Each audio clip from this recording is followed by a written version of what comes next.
Jesus? I would say no doubt lived as a person, but to the extent of what he did, I'm not sure. If he comes walking into where I work, shows me the signs of the stigmata and tells me he's the Son of God, I might start believing. I don't believe in God, first of all.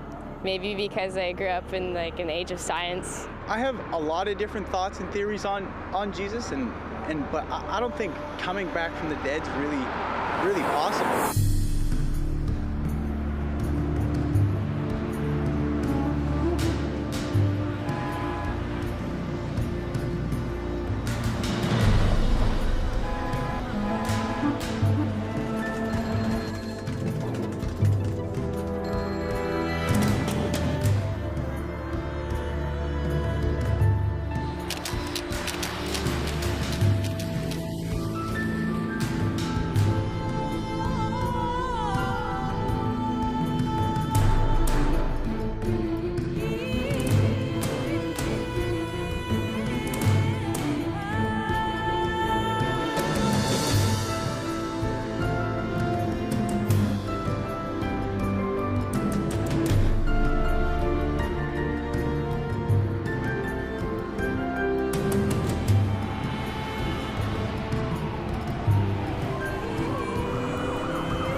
I just thought the idea of an all-powerful, all-loving creator of the universe was just an absurd idea on the surface of it. It wasn't even worth my time to check out. As far as Jesus was concerned, I thought that if he existed, and I wasn't sure whether or not he ever did, he was probably a nice guy, he was probably an excellent teacher, but he certainly wasn't the Messiah, and he certainly wasn't the Son of God.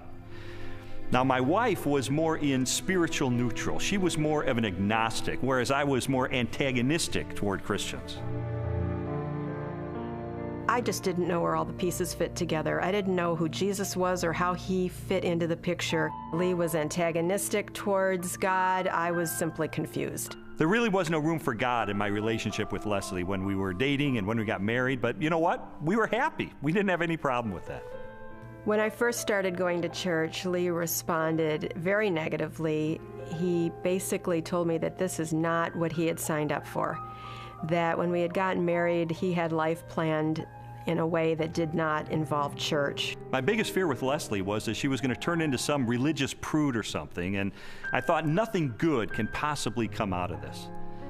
But even though I had all these negative ideas of things that were going to happen, in the ensuing months I began to see positive changes in her character and in her values and the way she related to me and the children. And it was winsome and it was attractive. And so when she invited me to go to church with her on January the 20th of 1980, I thought, you know what, I'm going to go. Get her out of this cult, you know, that she's gotten involved in. He did go in with his reporter's notebook so he could take notes and try to find the scandal. Well, the pastor gave a talk that day called Basic Christianity, and he just systematically laid out what it is that Christians believe. And my mind was blown because I had all these misconceptions, and he really did straighten me out on a lot of things. And I remember walking out that day saying two things. First of all, I was still an atheist. He didn't convince me that day that God exists. But secondly, I realized if this is true, this has huge implications for my life. Lee's approach was very different from mine. Mine was mostly a heart issue. I wanted to know that God was real, and the way that was real for me was experientially. And for Lee, it was more about documentation, about being able to have facts that proved it true. Well, I was a journalist, so there was really no problem with me picking up the phone and calling a scholar and saying, hey, I'm Lee Streoble, I'm with the Chicago Tribune. I'd like some background information about the New Testament. And so I would do that, and I thought it was going to be so easy to expose the fallacious thinking behind Christianity. But as it turned out, it took me almost 2 years of my life to investigate these issues. It really was, in a sense, the most exciting story I'd ever pursued as a journalist. I think, unfortunately, because the documents, the New Testament and specifically, were written so far after Jesus' death, that it's really hard to say. I don't know if myself that it was real, I was not there, but people were there at that time. So their account of things that happened back 2,000 years ago has been passed down. As an attorney, I rely on evidence. And so, you know, it would be tough to get evidence at this late date. Well, I began my investigation by looking at the gospel accounts. How did I know that the New Testament was telling me the truth when it talked about Jesus? Now, obviously, I didn't accept the New Testament as being the inspired Word of God. I certainly didn't accept it as being inerrant. But what I had to accept it as being, which it undeniably is a set of ancient historical documents. And I knew that historians had criteria that they could apply to determine whether or not these documents are trustworthy. So those are the kind of people who I pursued. I went after the heavy hitters. I went after the expert witnesses who could help me sort through these issues. J.P. Moreland, Biola University. Mark Strauss, Bethel Seminary. Craig Blomberg, Denver Seminary.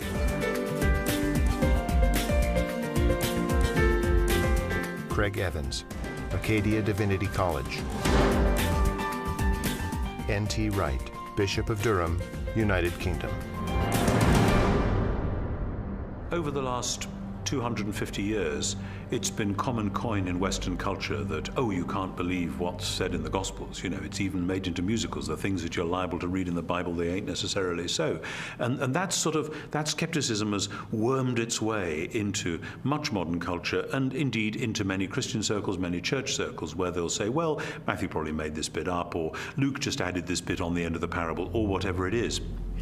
I and others have spent some of the best years of our lives researching what was actually going on in Palestine in the first third of the 1st century AD, and trying to get inside the minds of 1st century Jews, 1st century Romans, different Jewish parties and movements, etc., etc.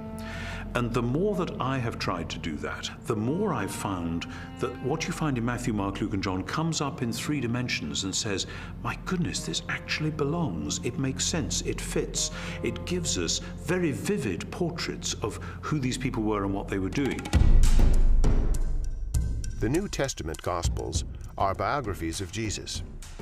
While the authors do not identify themselves in the text, from very early in the Christian era, the Gospels have been attributed to Matthew, a disciple or follower of Jesus, Mark, a colleague of Peter, also a disciple, Luke, a historian and confidant of the Apostle Paul, and John, a disciple of Jesus.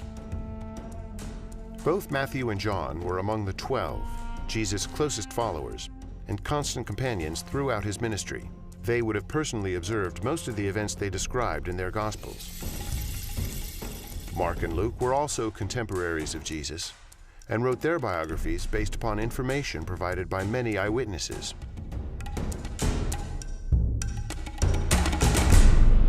I knew from my years as a legal journalist the importance of eyewitness testimony. In fact, the first question that anybody asks is, how many eyeballs are there? How many eyewitnesses do you actually have? And I needed to determine whether or not contemporary scholars have ascertained whether or not the Gospels are rooted in eyewitness testimony. It's become evident to scholars of the 1st century that the Gospels were actually attempts to write biographies of Jesus. Now, not in the modern sense, because the Gospels are not particularly interested in his early years. But when it comes to Jesus' adult life and his activities, these are biographies. They're very clearly attempts by eyewitnesses to describe exactly what Jesus said and did, and the consensus of New Testament scholarship has moved in that direction. Many have undertaken to draw up an account of the things that have been fulfilled among us, just as they were handed down to us by those who from the first were eyewitnesses and servants of the word. Luke chapter 1, verses 1 and 2. Luke's gospel begins with a prologue. It's actually one of the finest Greek sections in the whole New Testament. Luke was clearly a literary artist. But in that prologue, he points out that he has carefully investigated the material that he presents in the Gospels, that he's checked with eyewitness accounts, those who are actually present. If you read that prologue and you see this is the work of a historian, this was someone who has done his research. Therefore, since I myself have carefully investigated everything from the beginning, it seemed good also to me to write an orderly account for you, most excellent Theophilus, so that you may know the certainty of the things you have been taught, Luke chapter 1, verses 3 and 4. You have to understand that people in the first century valued eyewitness testimony. And this is why, from the 2nd century on, it was important to the early church fathers that the people who were alleged to have written the Gospels actually wrote them, and that they were eyewitnesses of the things they wrote. We have actually very early attestation of the authorship of the Gospels. The early church father Papias, for example, as recorded by the church historian Eusebius, identifies Mark's gospel as essentially the eyewitness account of Peter. Well, Papias was a disciple of the Apostle John, so we are only one generation removed from Jesus himself. That's a pretty close testimony, and strongly suggesting that, in fact, the Gospels are based on eyewitness accounts. Now, of course, it's not what you would have seen if you had a video camera there, because, after all, if you put a video camera on a street corner, even in Washington, you'd get politicians coming to and fro. You wouldn't actually have a story that would make sense. You'd have a string of random, unsorted events. That doesn't mean that none of it happened, that it's all made up. It's just to acknowledge what is blindingly obvious, that it has been edited and no doubt shaped by the needs of the community, because people tell the sort of stories that they want to tell, because this matters to us urgently here and now. Most historians date Jesus' birth between the years 7 and 4 BC, and his death no later than AD 33. Jesus' public ministry began with the choosing of his disciples and lasted approximately 3 years, culminating in the Passion Week and his trial and death. Scholars generally agree that the Gospel of Mark was written first, sometime between the years 60 and 75 in the 1st century. Matthew and Luke were probably authored shortly after, followed by the Gospel of John. The New Testament Gospels are by far our earliest and most reliable records of Jesus of Nazareth. All of the New Testament Gospels were written in the 1st century. Not only are they remarkably close to the events themselves, but in fact, eyewitnesses are still around. If they were passing on untruths, if they were not passing on reliable history, then we would expect eyewitnesses to say, wait a minute, this isn't what happened.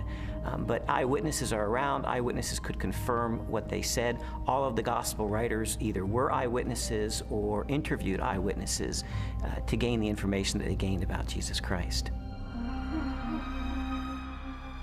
As I scrutinized the gospel accounts even further, I realized that it was important to find out not just whether or not the information was rooted in direct and indirect eyewitness testimony, but I needed to know, was this information reliably preserved during the time period before it was finally written down?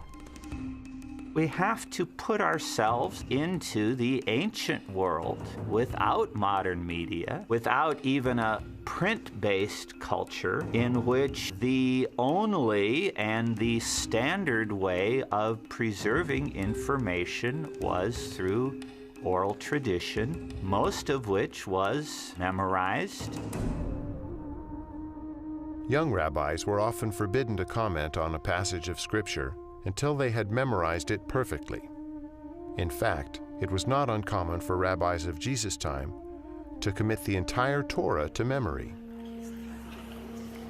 I've sometimes heard people say, look, I've been in a situation where I whisper something to someone, they whisper it to someone else, and it goes through 10 or 11 people, and by the time the last person tells what was said, it's totally different from what I told the first person. And we can't trust the Gospels for the same reason, because it was transmitted over a long period of time. That illustration is really a bad analogy, and you have to understand that the 1st century apostles who passed on information about Jesus were deeply concerned to get this information correct, because they saw it as sacred holy tradition. It wasn't about what Joe was eating for dinner last Wednesday night. In our day of instant media and everything has to be on film or tape recorded, we are more skeptical of oral tradition, but we don't really understand the nature of oral tradition. Oral tradition is a community event.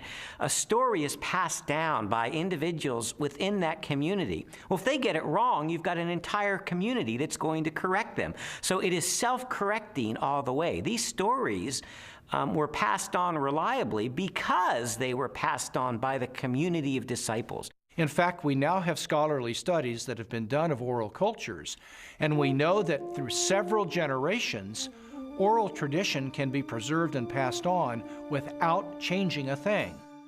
Even though I became convinced that ancient cultures could pass along oral tradition reliably over time, I still had an obvious objection to the New Testament, and that was, isn't it really filled with contradictions?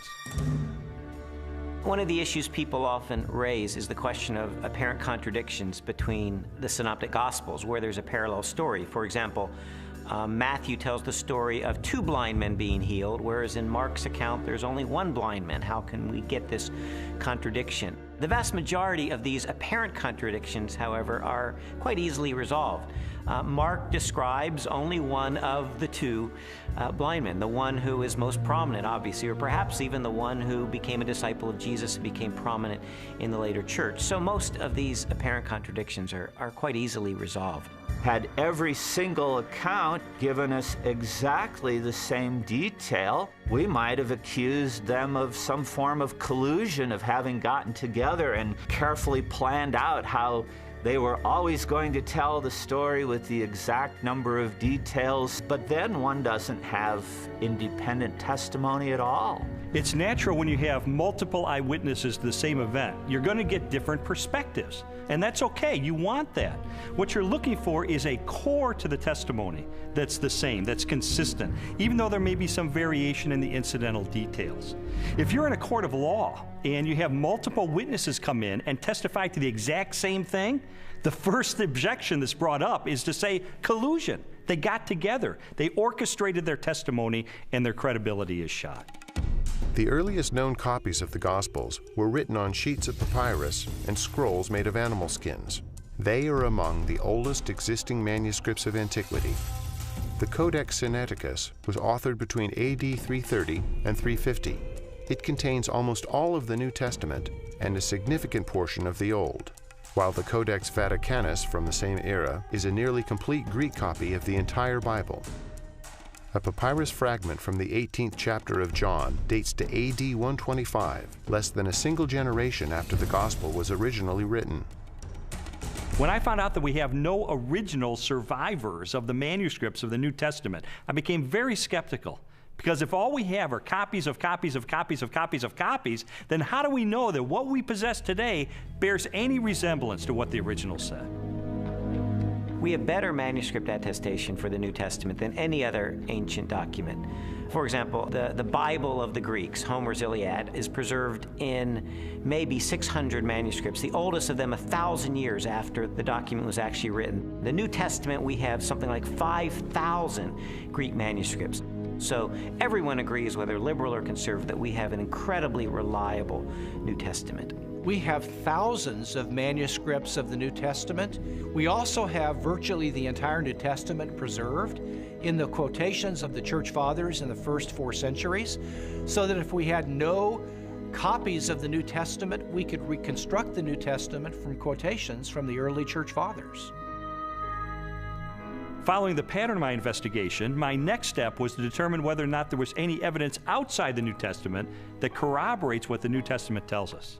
Jesus, of course, wasn't the emperor of the Roman Empire. He wasn't some autocrat that had conquered half of the world, but he did leave an impact in his own environment and created a movement that grew from there. And there is a remarkable amount of documents and corroboration. Josephus refers to him. The Roman historian Tacitus refers to him. Suetonius, the political writer, refers to him. Critics refer to him. And so it's like a stone thrown into a pond. The ripples go out and everywhere are felt. It's a very impressive record taken as a whole.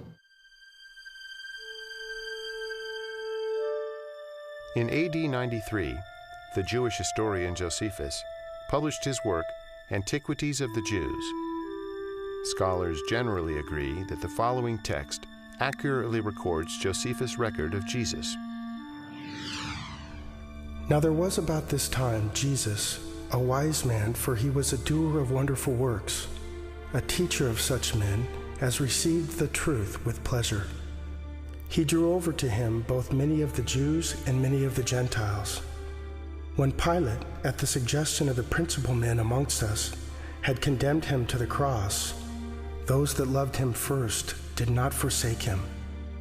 And the tribe of Christians, so named for him, are not extinct to this day. In a court of law, the rebuttal case is an opportunity for the other side to present their evidence. Well, in recent years, there's been a proliferation of books and articles about the so-called Gnostic Gospels. And I wanted to figure out, does this represent the mainstream of academic scholarship? The Gnostic Gospels are a collection of religious writings from the 2nd and 3rd centuries. They blend the teachings of Jesus with a variety of ancient philosophical beliefs.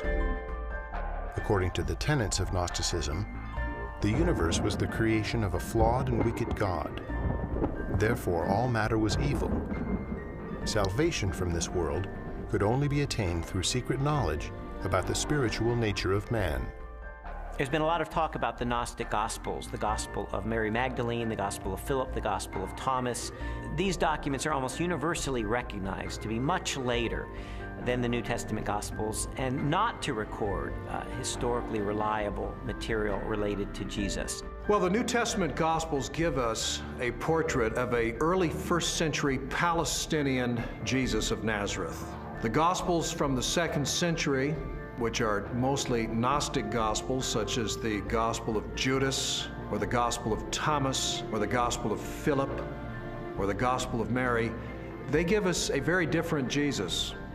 Now, you can pick and choose if you want. You can say, well, I like the 2nd century Gnostic Jesus better. Others might want the early 1st century Palestinian Jesus. But if you're going to be a scholar about it, and you're going to talk about, well, which Gospels really do give us earlier traditions that more reliably reflect the actual historical Jesus, you got to go with the New Testament Gospels every time. There's a view among some that there were all of these different competing views of Jesus Christ, and that the one that won out became the orthodox perspective of Christ reflected in the Gospels. All the evidence runs contrary to that. Jesus was a 1st century Jewish teacher who revealed and demonstrated himself to be the Messiah.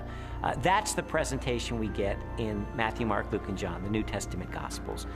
These later Gospels, these Gnostic Gospels, present a very different Jesus, almost a Greek philosopher, an esoteric Gnostic Jesus that's clearly not the authentic historical Jesus. What I've come to discover is that the Gospels in the New Testament, Matthew, Mark, Luke, and John, are our best sources for Jesus.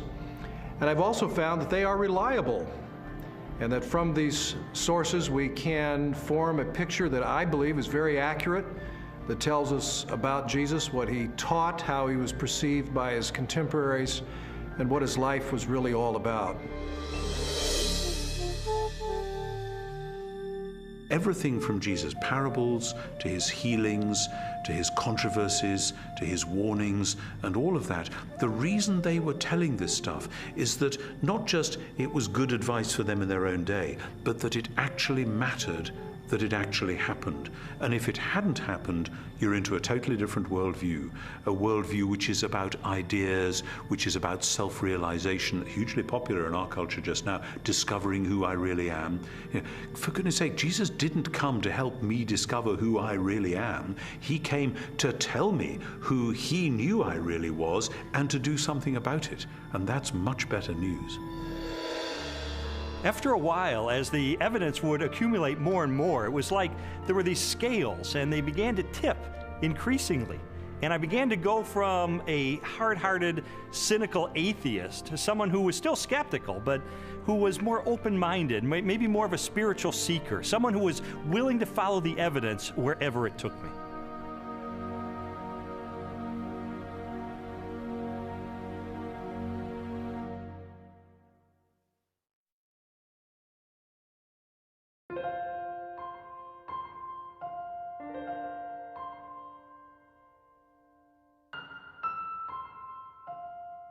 This whole time I was on this investigative journey, Leslie and her friends behind the scenes were praying because they knew that I was checking into the evidence. I was looking into these issues for myself, and they just wanted me to be open-minded about the evidence that I found.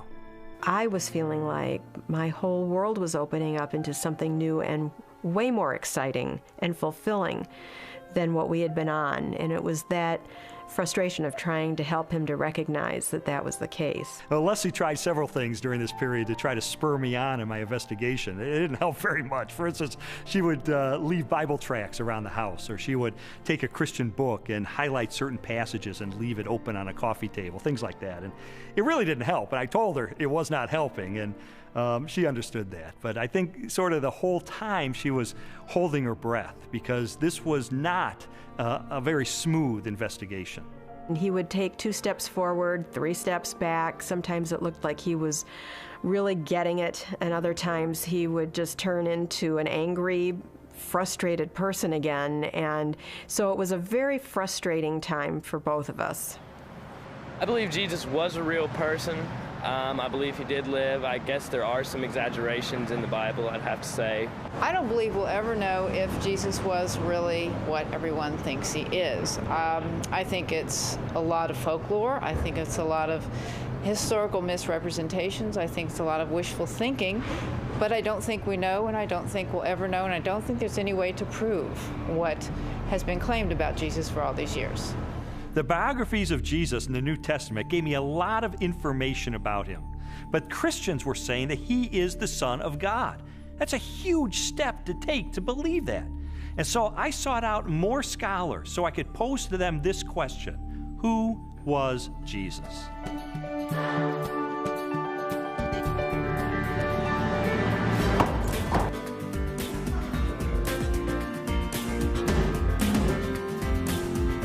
Michael Rydelnik, Moody Bible Institute.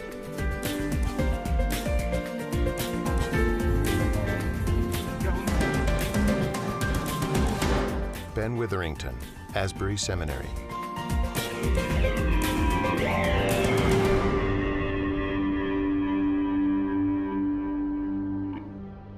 Now, this is one of the things I love about Jesus, and it says something to us. His identity is complex. He can't be pigeonholed. He fits no one formula. There's a lot of aspects to who he is. But always, he presents himself as a challenge to the status quo, to preconditioned thinking about what Son of God, what Messiah must be. He's carving out his own niche. He's doing his own thing like a great and creative artist. He is not simply replicating anything from the past. He is taking bits and pieces of prophecies and ideas and wisdom literature and law and you name it, and he's made a whole new gumbo. And he's serving it up, and people don't know what to think. He goes in a synagogue and says some of this stuff, and they go, wow, a new teaching, and with authority. Shazam! Amazingly, people say, you know, no one teaches like him because he spoke with his own authority. Our sages, our rabbis, always taught that you have to teach in the name of someone else. You know, Rabbi so-and-so says in the name of Rabbi so-and-so. That's the way rabbis were taught to teach. Yeshua came and said, you've heard it said, but not what my rabbi taught me, but I say unto you. And he would clarify, even overrule in some ways, the Old Testament law. Well, this law was given by God himself, for Jesus to say, I am the authoritative interpreter of the law. I am the one who has come to fulfill the law. That's an extraordinary claim, a claim to essentially the authority of God. The Spirit of the Sovereign Lord is on me, because the Lord has anointed me to preach good news to the poor. He has sent me to bind up the brokenhearted, to proclaim freedom to the captives. Isaiah 61:1. It's interesting because when Yeshua went into the synagogue, that was the passage he read. And he says, this day, this verse is fulfilled in your hearing. And basically he's saying, I'm the servant that's described here. I'm the one who fulfills this. Philip comes to Jesus and asks him to show us the Father, and Jesus says, the one who has seen me has seen the Father. Jesus clearly presents himself as the self-revelation of God. Those who meet Jesus are, in fact, meeting God. When Jesus is brought before Caiaphas, the high priest, and some of the Sanhedrin members that have gathered the evening that Jesus is arrested, they're trying to find incriminating evidence, they're trying to find incriminating testimony, and they're not doing real well. And finally, the high priest asked Jesus directly, tell us plainly, are you the Messiah, the Son of God? And Jesus says, I am. And you will see the Son of Man seated at the right hand, coming with the clouds of heaven. And there Jesus has combined phrases from Daniel 7 and Psalm 110. Jesus sees himself as this heavenly figure. More than 80 times in the New Testament Gospels, Jesus is identified as the Son of Man. While the human connotations of the phrase are obvious, a broader interpretation is found in an Old Testament scripture written by the Jewish prophet Daniel. In my vision at night I looked, and there before me was one like a son of man, coming with the clouds of heaven. He approached the Ancient of Days and was led into his presence. Daniel 7:13. Many Christians and non-Christians hear the phrase Son of Man, they think Son of God refers to his deity and Son of Man refers to his humanity. That's in part true, but in fact Son of Man has a much greater significance than that as well. The title Son of Man, Jesus draws that title from Daniel chapter 7, where a glorious messianic figure comes before the Ancient of Days, a reference to God, and he is given all glory and power and majesty. That portrait of this glorious Messiah is the one that Jesus identifies himself with. He is the Son of Man. So Son of Man doesn't just mean a human being. His dominion is an everlasting dominion that will not pass away, and his kingdom is one that will never be destroyed. Daniel 7:14. Actually, the phrase Son of Man refers to his humanness and his more than humanness. Because no human being can rule forever unless he's a forever person in some kind of way. In addition to the claims that Jesus makes about himself in the New Testament, there are also reports that he performed the miraculous, that he walked on water and healed the sick and turned water into wine and raised the dead and did exorcisms. And so I had to know, is there evidence that these miracles are a result of his divine nature? Jesus' contemporaries, that is, people who liked him, people who were indifferent, neutral, and people who opposed him, all acknowledged he did extraordinary things. Now, of course, the people who liked Jesus and believed in him and followed him said Jesus did these powerful works because of the Spirit of God. People who opposed him would say, well, I admit he does these amazing things, but it's because the devil is helping him. The Talmud actually speaks of some of these things. In some of the passages that deal with Yeshua, it has him as a magician. And why do they describe him as a magician? It's not flattering. There's a historical recognition here that when Yeshua came, he did miracles, just as Isaiah 35 indicates in the Messianic age. When the Messiah comes, he'll be able to make the blind see and the lame walk. The New Testament Gospels record at least 40 separate miracles performed by Jesus during the course of his ministry. They include healings, exorcisms, mastery over nature, and even raising of the dead. Christian theology has always held that these miracles are part of a total picture that displays the attributes of God himself: unlimited power, total knowledge, ever-present, unchanging, eternal. There's no question that the biographies of Jesus describe him as a worker of mighty deeds. But I wanted to know, does this make him any different than the other miracle workers and magicians of the ancient world? Miracle workers that we find occasionally in the first century are magicians. They use incantations, they use spells, they try to coerce gods or divine figures to work on their behalf. That's very different than Jesus' miracles. Jesus' miracles were to demonstrate the power of the kingdom of God. When he healed the sick, he pointed back to Isaiah's prophecies that when God's kingdom would come, when God's salvation would come, the lame would walk, the blind would see. This was the demonstration that God's kingdom was arriving. He's an exorcist. You don't find any of those in the Old Testament. People were not looking for messianic exorcists.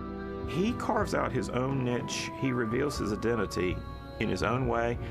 It becomes clear that he is somebody who can take on the powers of darkness himself and win. What kind of person is that? And he doesn't have to use recipes and formulas like other ancient exorcists.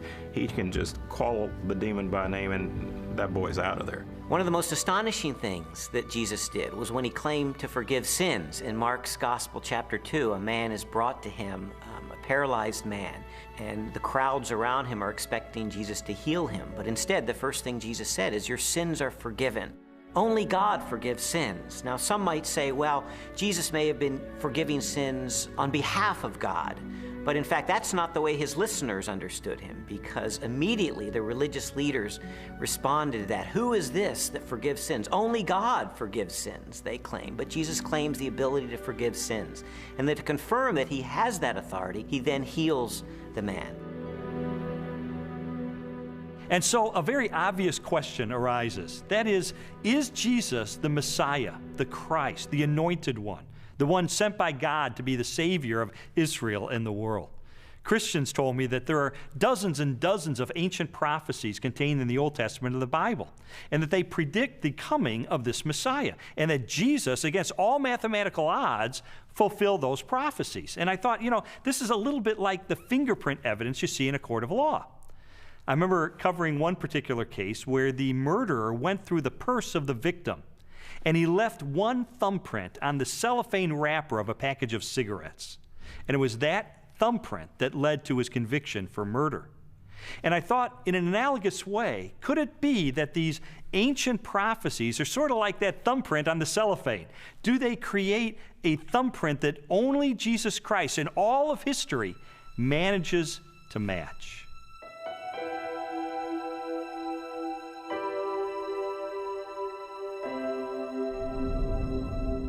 This is Yeshayahu 53:6, or Isaiah 53:6. Kulanu katson ta'inu, ish ladarko paninu, vadonai hifnia bo, et avon kulanu. All of us, like sheep, have gone astray. Each of us has turned to his own way. But the Lord has laid upon him the iniquity of us all. I had a friend who wrote this out on a piece of paper. He typed it up on his computer without any verse notations. And he took it around to everyone in his office. He worked in a big office for a motor vehicle bureau in one of the big states in our country. And he showed it to everyone in the motor vehicle bureau and in the state capitol. And he said, just tell me who this is and where it comes from. And every single person that looked at it, Jew or Gentile alike, it didn't matter. Everyone that looked at it read it, and he said, who is this? They said, oh, it's obviously Jesus of Nazareth. That's who it is. And it's from the New Testament. And then my friend would say, but no, it's not from the New Testament. It's from the Hebrew Bible. It was written 8 centuries before Jesus came. Can you believe this? And he showed it to them from Isaiah. And people really had a hard time, because if you read this passage without any kind of presuppositions or bias, you will read it, and it will be really clear that this is the life of Yeshua. Now, could he have fabricated this, or is this just a big coincidence? In the Old Testament, we really have 2 kinds of prophecies. We have prophecies that are fulfilled uniquely in Christ, and prophecies that are fulfilled typologically in Christ. And I do think we need to distinguish between the two.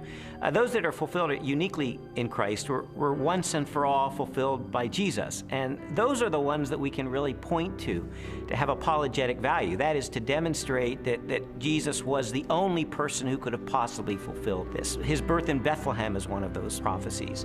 His role as the suffering servant of Isaiah 53 is one of those prophecies. His entrance into Jerusalem on a donkey from Zechariah chapter 9.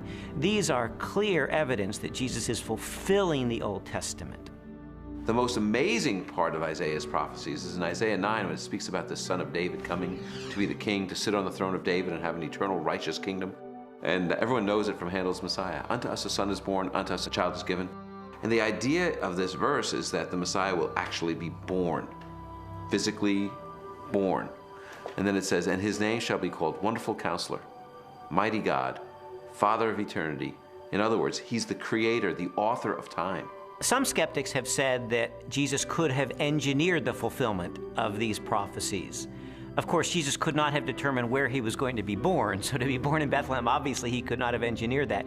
Also, as the suffering servant, it would have been difficult for him to engineer such a specific fulfillment of Isaiah 53. But on the other hand, the fact that Jesus performed certain actions that in fact fulfilled prophecies only demonstrates that he was indeed the Messiah. Anyone who enters Jerusalem riding on a donkey, in obvious fulfillment of Zechariah 9:9, is saying, yes, I am the Messiah. So we certainly have a glimpse in that fulfilled prophecy of the self-consciousness of Jesus, that he truly believed that he was the Messiah. Scholars have determined that Jesus fulfilled at least 46 major prophecies, each written a minimum of 3 centuries before his birth. Their content ranged from specific details about his life to the symbolic implications of his death. Psalm 22 gives a poetic picture by David, written in the first person, of what the Messiah will be like in his suffering. And one of the things he says is that they will pierce my hands and my feet. Now, David wrote before crucifixion was known, probably by about 300 years. So Isaiah 53 says he was pierced through. It gives us the reason for his death. He was pierced through for our iniquities. So there's a purpose. He dies not just because he's a martyr, but because he's a substitution for sin. A college professor of mathematics and science named Dr. Peter Stoner wanted to determine what the odds were that any human being throughout history could fulfill the messianic prophecies. So he had his students come up with very conservative estimates of the likelihood of any human being fulfilling certain of these predictions, and then they just ran the numbers. And what they determined is that the odds of any human being fulfilling 48 of these ancient prophecies would be 1 chance in a trillion.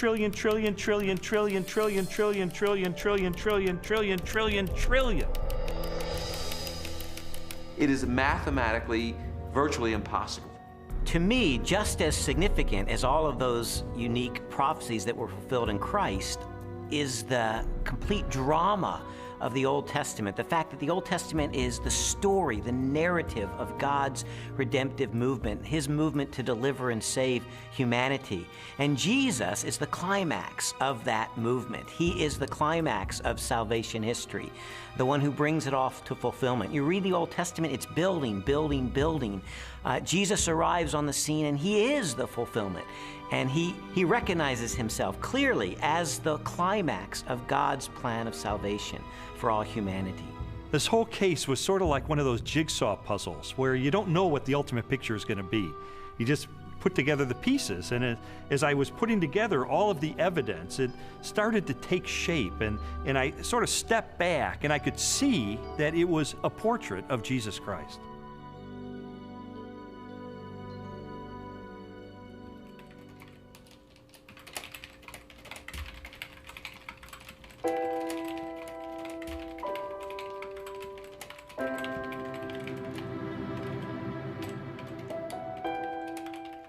This was not just an intellectual journey.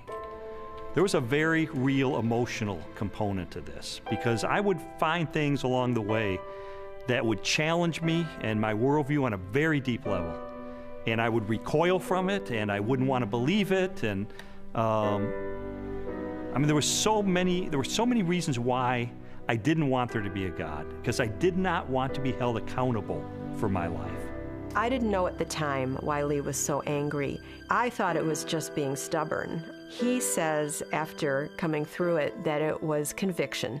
It seemed that the more Leslie's values were changing and her character was being transformed and the way she related to me and the children was changing, it would highlight the contrast with my life. I was feeling fearful and angry as well that he was being affected by it in the way that he was.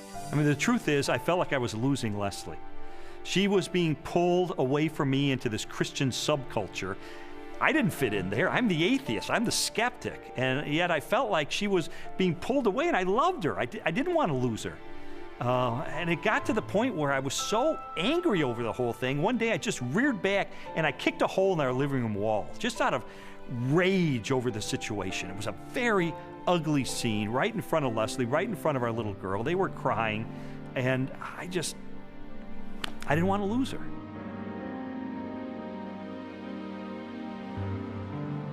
Jesus's body was never found, and so and they predicted it. Well, you know, he talked about it, and it was predicted, and it happened. I mean, it's this easy. It's as simple as that. We just tend to complicate it, man. No, not physically, not his physical body. So when they came the following morning and rolled back the great stone in front of the tomb, and he wasn't there, no, it must have been dark in that. I don't know. They must have missed him. No, I don't think physically a physical body can rise. I don't think that he was yanked out of that, or physically walked out and walked down the street and met with him. It just doesn't make any sense to me. For more than a year, I'd investigated the historical record for the reliability of the New Testament. I'd looked at the identity of Jesus. But now was time to look at the ultimate evidence for who he really was, the purported resurrection of Jesus from the dead. And for that, I went to the best scholars that I could track down.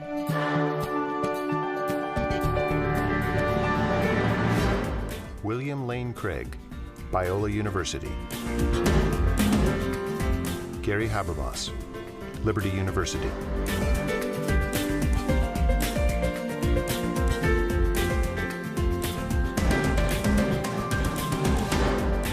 Michael Licona, North American Mission Board.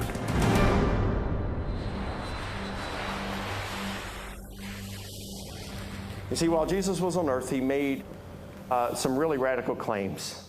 He claimed to be the uniquely divine servant of God, and he claimed that the only way that we could get to God would be through him. Now, I submit to you that if one of your professors made some claims like that, you would think that he or she was a few French fries short of a Happy Meal. Those are some really audacious claims. Well, a lot of Jesus critics responded to him the same way that you or I would respond to someone making those claims today. Oh yeah, pal? You really think that's who you are? Well, tell you what, why don't you show it to us? Why don't you give us a sign? Show us a miracle or something. And Jesus said, well, I'll give you one miracle, one sign, my resurrection from the dead. The resurrection of Jesus really is the pivotal event of history. Anybody can claim to be the Son of God, as Jesus clearly did. The question is, can you back it up? What evidence is there to support your claim? What credentials do you have? And if Jesus really did return from the dead, that's excellent evidence that he is who he claimed to be, the one and only Son of God. To weigh the validity of Jesus' resurrection, we must first consider his death. Many skeptics have proposed that Jesus merely fainted on the cross, or was drugged, and later escaped as part of a conspiracy. By contrast, the four gospel narratives collectively describe the events of his public beating, death by crucifixion, and burial. Pilate had Jesus flogged and handed him over to be crucified. Mark 15:15. Chances of surviving crucifixion were extremely bleak. Crucifixion and the tortures that normally preceded it was the worst way to die in antiquity. A person was scourged to the point usually that their intestines, arteries, and veins were laid bare. And then after that, a person was dragged out where they were impaled to a cross or a tree and then left hanging there in excruciating pain. In fact, the word excruciating comes from the Latin, out of the cross. Jesus was being tried and executed as a rebel leader. Now, in the Roman army, if you were responsible for looking after one prisoner of war, even if he was a rather insignificant prisoner of war, if you let him get away, your life would be forfeit in place of his, and life was very cheap. If you were looking after the execution of a rebel leader and you let him get away, you're in deep trouble. Yeah, you're not going back home to your wife and kids. No way, game over. The Romans were very, very good at killing people. They specialized in it. They prided themselves on it. Perhaps the most definitive statement of Jesus' death at the hands of the Romans is recorded in the Gospel of John. One of the soldiers pierced Jesus' side with a spear, bringing a sudden flow of blood and water. John 19:34. Medical experts have concluded that this account from John, an eyewitness of the crucifixion, is evidence that as he suffocated on the cross, Jesus' heart had ruptured. There came a rich man from Arimathea named Joseph. Joseph took the body, wrapped it in a clean linen cloth, and placed it in his own new tomb that he had cut out of the rock. Matthew 27, 57 through 60. All four Gospels tell us that Jesus was buried in the tomb of Joseph of Arimathea.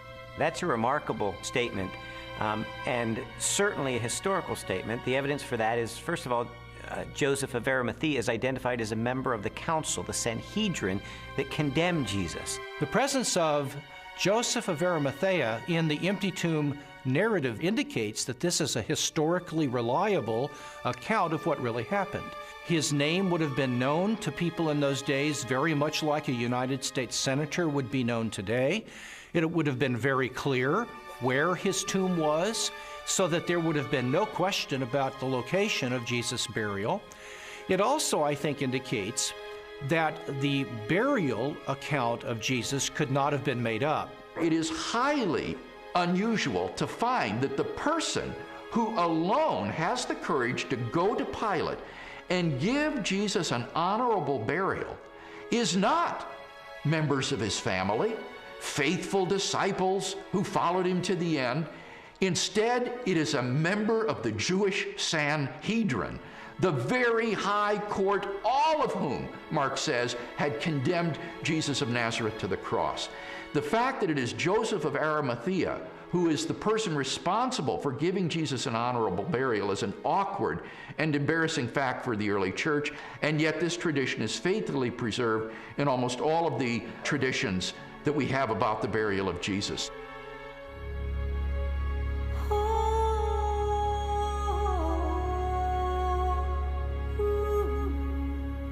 If Jesus really was killed by the Romans, if his body really was buried in the tomb of Joseph of Arimathea, then the next focus of my investigation became obvious.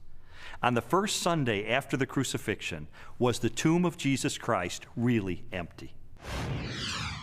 On the first day of the week, very early in the morning, the women took the spices they had prepared and went to the tomb. Luke 24, 1.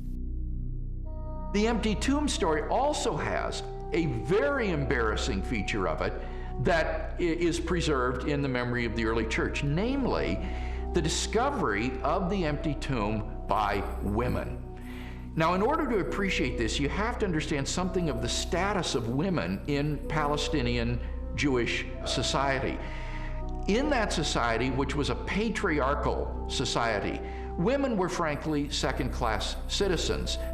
If you were going to invent an account about an empty tomb, then why on earth would you invent witnesses, primary witnesses, whom no one would believe? In fact, they would scoff at that later on. Supposing you were inventing the story of the resurrection of Jesus, many people have said, oh, this was all just dreamed up later on. Well, how would you have done that? The one thing you wouldn't have done would have been to have not only a woman, but a woman who's got nobody quite knows what, but a fairly shady past, as your prime witness. And yet there she is, Mary Magdalene, in Matthew, Mark, Luke, and particularly in John. And already by the middle of the 2nd century, the pagans are sneering, oh, this is just based on the testimony of hysterical women, you can't believe that. But the early Christians stuck to their story, they stuck to their guns, they stuck to the women. They said this is how it was. Now, they just would never have made that up, and that actually has enormous ramifications. If this is how the story was, and they didn't change it to airbrush Mary out, then this really must have been what happened on that first Easter day. The chief priests devised a plan. They gave the soldiers a large sum of money, telling them, "You are to say, his disciples came during the night and stole him away while we were asleep." Matthew 28, 12 and 13. Matthew reports that the Jewish authorities were claiming that the disciples of Jesus had stolen his corpse. And this is verified by Justin and Tertullian a little bit later on, saying that the Jewish leaders were still saying the same thing in their day. Now here's the question. If the body is still in the tomb, why are you saying that the disciples had stolen it? Well, if you think about that, the claim that the body was stolen confirms that Jesus' enemies acknowledged that the tomb was empty. If you've got a stolen body, you must have an empty tomb. If the tomb was not empty, Jesus' opponents would surely have gone and got the body and shown it as soon as the disciples began proclaiming the resurrection. I found the evidence for the empty tomb very convincing, but you know what? That didn't tell me what happened to Jesus. Is it true that hundreds of people really saw him alive after the crucifixion? My research took me to a letter that the Apostle Paul wrote to the church at Corinth, and it contains the earliest passage of all about what happened to the resurrected Jesus. He was raised on the third day. He appeared to Peter and then to the 12. After that, he appeared to more than 500 of the brothers at the same time. Then he appeared to James, then to all of the apostles. And last of all, he appeared to me.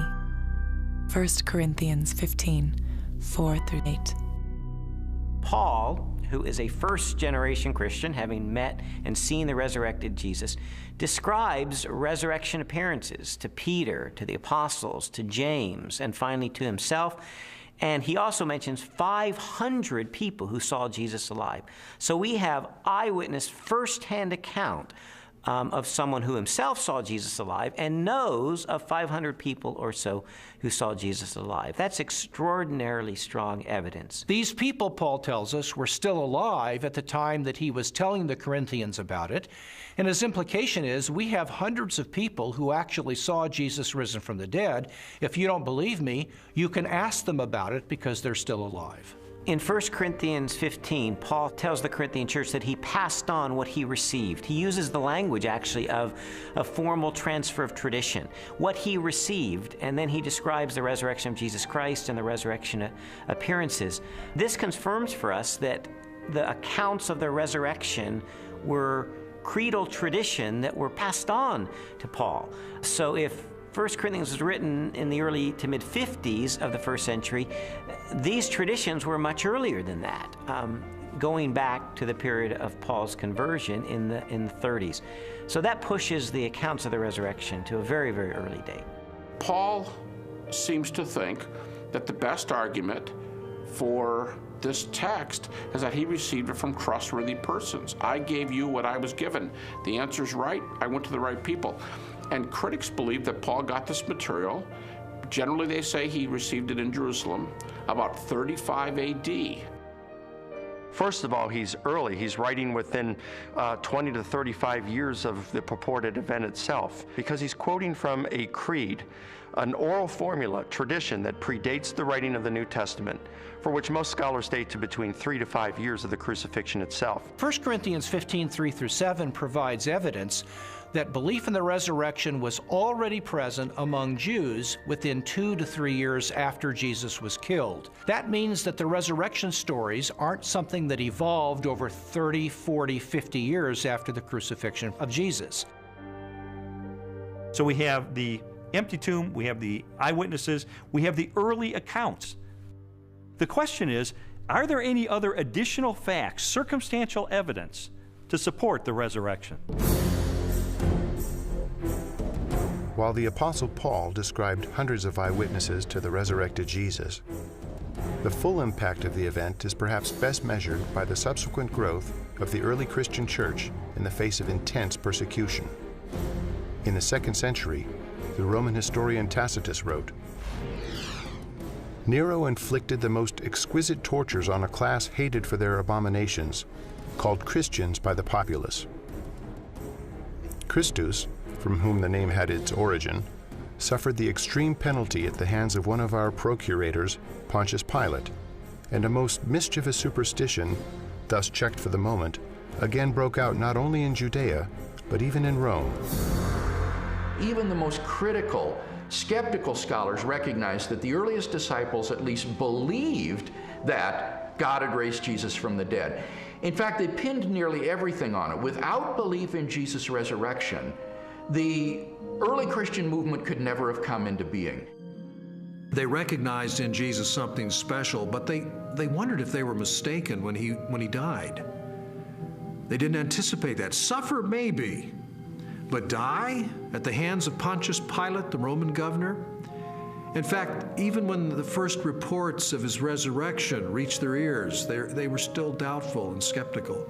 But when they met the risen Lord, their skepticism was transformed into a very confident faith a great joy and a determination to preach the good news to everyone else.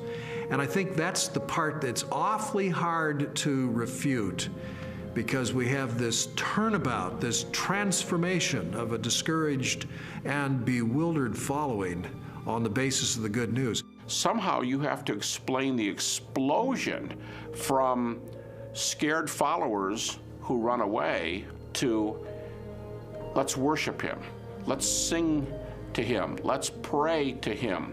If there was no resurrection, and more to the point, if there was no resurrection appearances of Jesus, to those who doubted and were discouraged and denied and betrayed Jesus, we would not be sitting here talking about this today.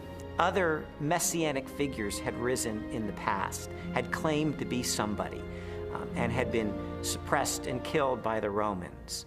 Yet no movement arose around those dead messiahs. But these disciples of Jesus were willing to go to the ends of the earth proclaiming the gospel message. Were willing to suffer and die for that. The transformation from a bunch of defeated cowards to boldly, fearlessly proclaiming the gospel, even to the point of death, to me confirms that something happened on that first Easter morning. I have worked much harder, been in prison more frequently, been flogged more severely, and been exposed to death again and again. 2 Corinthians 11:23. After Jesus' crucifixion, the disciples lived lives of hardship for 20, 30, 40 years, suffered greatly in their ministries, and eventually suffered martyrdom and execution without recanting for their belief that they had seen Jesus risen from the dead. I mean, what were they gaining? Were they becoming rich? They're running around the countryside. They're, in some cases, abandoning their family for periods of time so they can preach. What they got for their efforts is death, in many cases. You also have to remember that the disciples died not just for something they believed was true.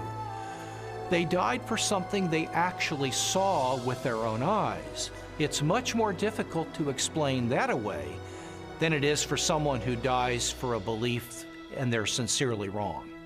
I came across a bit of evidence I really found fascinating. James was a half-brother of Jesus, and he was not a believer in Jesus during Jesus' lifetime, but he later died the death of a martyr as a leader of the local church. In a similar way, Saul of Tarsus was a persecutor of Christians, and yet he later becomes the Apostle Paul, this incredible missionary. So I had to ask myself, what led to this radical transformation of these skeptics? Sometimes people will come to believe something they wish to be true. If you believe hard enough that a person is loving and kind, you can talk yourself into believing that, even though the person is not loving and kind. It's very, very difficult, however, to explain people coming to believe something that they're actually standing against. Now, in the case of James and Paul, they did not believe in Jesus before his crucifixion. In fact, they thought he was deranged, and they did not accept what he said and what he taught. James, the brother of Jesus, is a skeptic who doesn't come to Jesus until he meets the risen Lord. Critics allow that. Paul's a persecutor till he meets the risen Jesus. That's not the kind of testimony of someone who all gets together and say, hey, let's just cook this thing up. One of the certainties, it seems to me, related to the testimony of the apostles is that they truly believed that Jesus was who he claimed he was, and they truly believed that he had risen from the dead because they were willing to die for that. Very few people are willing to die for something they don't really believe in, or something even worse that they know to be a lie. When Jesus was executed, his disciples were rightly afraid. They scattered. They were fearful for their own life. Their hopes had been dashed because they had believed Jesus was the promised one who was going to usher a new day in for Israel. Turned out he wasn't, because he was murdered by crucifixion under the authority of the Roman Empire. And yet, shortly thereafter, we find them taking a stand in Jerusalem, proclaiming that Jesus was the Messiah, the very Son of God. How do we explain that? How do we explain the fact that they were even willing to propagate this the rest of their lives and go to martyrs deaths for their belief. The only rational explanation is that something happened to them between the death of Jesus and 3 days later, and according to their own words, it was that they saw Jesus risen from the dead for themselves. People have often said, and I think it's a perfectly fair position, that okay, there aren't actually any good alternative hypotheses for how you explain the rise of early Christianity, but because we know as an absolute fact which we're not prepared to let go of, that nobody ever rises from the dead, then there must in fact be some other alternative hypothesis. And I want to say, okay, if you want to make the absoluteness of bodily death the cornerstone of your entire worldview, I actually can't stop you. If you choose to say, no, here I stand, death is the end, and nobody ever comes back from it, and that's just the way it is, well, that's where a lot of people were in the ancient world, it's where a lot of people are in the modern world. I think that that worldview is radically challenged by the strong evidence which points to the resurrection of Jesus, but it's up to somebody what they do with that challenge.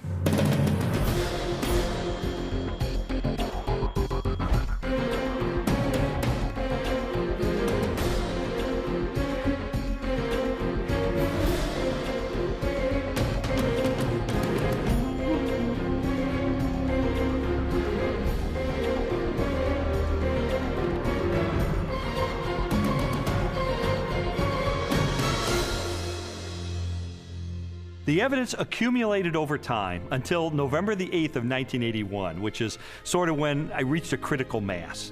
I remember going alone in my room, and I took a yellow legal pad and put a line down the middle, and on one side I started to list all of the evidence I'd encountered for Jesus Christ being the Son of God, and on the other side all the negative evidence against that. And I wrote and I wrote page after page, and finally I put my pen down and I said, wait a minute. In light of this avalanche of evidence pointing toward the truth of Christianity, it would require more faith for me to maintain my atheism than to become a follower of Jesus Christ. And so that's the moment that I decided, consistent with the evidence, the most logical, the most rational step I could take was a step of faith in the same direction the evidence was pointing, and put my trust in Jesus. And after I did that, I thought, you know, maybe Leslie would like to hear about this. I thought it was too good to be true. My heart was pounding. I was in tears. I was so excited. I just threw my arms around him and kissed him and hugged him and told him how I'd been praying and how lots of people had been praying that this day would come. She threw her arms around me and she said, "You hard-hearted son of a Baptist," she said, "I've been telling you this for 2 years. I mean, come on." And that began a transformational process for me, where over time, my philosophy and my attitudes, relationships, parenting, worldview, all of that began to change over time for good, really for good.